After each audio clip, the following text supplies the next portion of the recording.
Mga kapuso, postes ang kuryente sa Barangay Pandak Pavia ginareklamo sa mga residente bangod naga-igrab sa tion nga mag-ulan. Si Zen Kilantang Sasa nakatutok live sa Barangay Pandak Pavia. Zen?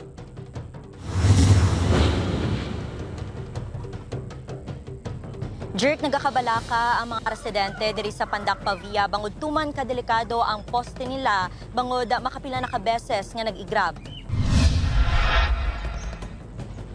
Nagahilay ang poste nga ini sang Eleco 1 nga nahamtang sa Barangay Pandak Pavia, Iloilo. Nagabinansuli man ang linya sang kuryente nga nahamtang diri. Magluwas sa spaghetti wires, problema sa mga residente ang manubo nga mga kontador nga nakatakod diri.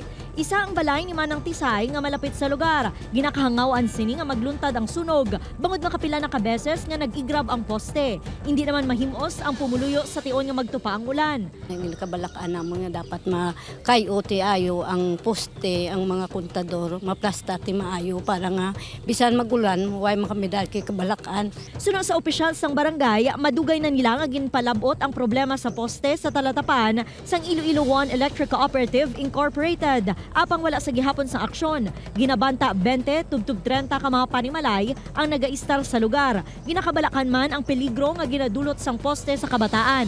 Ang mga kontador ara sa dalom so kumalabot na karon sa mga kabataan kag matandog way ta kabalo makulikot nila dira kun ano na dira kag magkala kuryente so madisgrasya.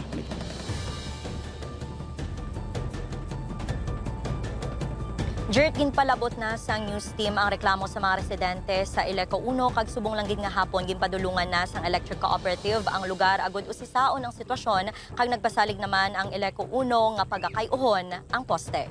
Jerk? Madamo gyud nga salamat sa detalye kapuso Zen Kilantang Sasa.